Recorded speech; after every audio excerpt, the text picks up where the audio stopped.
So ವೀಕ್ಷಕರೇ, welcome back to another video. ಇನ್ನು ನಿನ್ನೆ ಬಿಗ್ ಬಾಸ್ ಗ್ರ್ಯಾಂಡ್ ಓಪನಿಂಗ್ ಎಲ್ಲರೂ ಕೂಡ ಇಲ್ಲಿ ನೋಡಿದ್ದೀರಾ. ಆದ್ರೆ ಇಲ್ಲಿ ಕಿಚ್ಚ ಸುದೀಪ್ ಅವರು ಒಂದು ಶಾಕಿಂಗ್ ಹೇಳಿಕೆ ಕೊಟ್ರು. ಅದೇನಪ್ಪಾ ಅಂತಂದ್ರೆ, ಹೀಗೇನೆ ಹನುಮಂತ ಗೆದ್ರು, ಲುಂಗಿ ಉಟ್ಟು ಬಂದ ಗಿಲ್ಲಿಗೆ ಸುದೀಪ್ ಅವರ ಕೌಂಟರ್.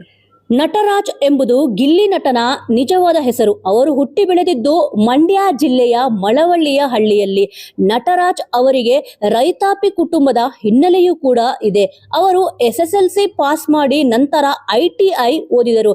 ಡೈಲಾಗ್ಗಳನ್ನು ಹೇಳಿಕೊಂಡು ಅದರಲ್ಲೂ ಲವ್ ಸಂಬಂಧಿತ ಡೈಲಾಗ್ ಹೇಳಿ ಫೇಮಸ್ ಆದವರು.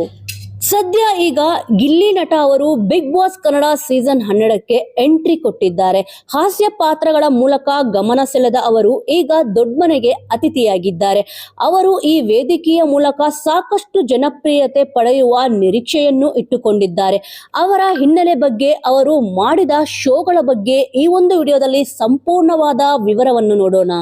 ಇನ್ನು ಗಿಲ್ಲಿ ನಟ ಅವರು ಜಿ ಕನ್ನಡದ ಕಾಮಿಡಿ ಕಿಲಾಡಿಗಳು ಸೀಸನ್ 4 ಶೋ ಮೂಲಕ ಗಮನ ಸೆಳೆದರು. ಆ ಬಳಿಕ ಭರ್ಜರಿ ಬ್ಯಾಚುಲರ್ಸ್, ಕಾಮಿಡಿ ಕಿಲಾಡಿಗಳು, premier league, dance Karnataka dance season 8ರ ಭಾಗ ಆಗಿದ್ದರು.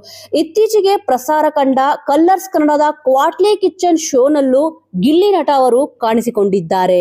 ಇನ್ನು ನಿನ್ನೆಯಷ್ಟೇ ವೇದಿಕೆಗೆ ಭರ್ಜರಿಯಾಗಿ ಗ್ರ್ಯಾಂಡ್ ಎಂಟ್ರಿ ಕೊಟ್ಟಾಗ ಗಿಲ್ಲಿ ಅವರು ಲುಂಗಿ ಧರಿಸಿ ಬಂದಿದ್ದರು. ಈ ವೇಳೆ ಕಿಚ್ಚ ಸುದೀಪ್ ಅವರು ಕೌಂಟರ್ ಕೊಟ್ಟಿದ್ದಾರೆ. ಕಳೆದ ಬಾರಿ ಹನುಮಂತ ಅವರು ಕೂಡ ಹೀಗೆ ಬಂದಿದ್ರು, ಗೆದ್ದರು, ಇದೆಲ್ಲ ವರ್ಕ್ ಆಗುತ್ತೆ ಎಂದು ಸುದೀಪ್ ಅವರು ಗಿಲ್ಲಿಯ ಕಾಲೆಳೆದಿದ್ದಾರೆ. ವೀಕ್ಷಕರೇ, ಈ ಒಂದು ವಿಚಾರದ ಬಗ್ಗೆ ನಿಮ್ಮ ಅನಿಸಿಕೆ ಏನಿದೆ?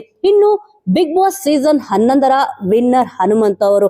ಇನ್ನು ಈ ಬಾರಿ ಬಿಗ್ ಬಾಸ್ ಸೀಸನ್ 12ರಲ್ಲಿ ಗಿಲ್ಲಿ ಅವರು ವಿನ್ ಆಗ್ತಾರಾ ಎಂಬುದರ ಬಗ್ಗೆ ನಿಮ್ಮ ಅನಿಸಿಕೆ, ಅಭಿಪ್ರಾಯವನ್ನು ತಪ್ಪದೆ ಕಮೆಂಟ್ ಮೂಲಕ ತಿಳಿಸಿ. ಮುಂದಿನ ವಿಡಿಯೋದೊಂದಿಗೆ ಮತ್ತೆ ಸಿಗೋಣ.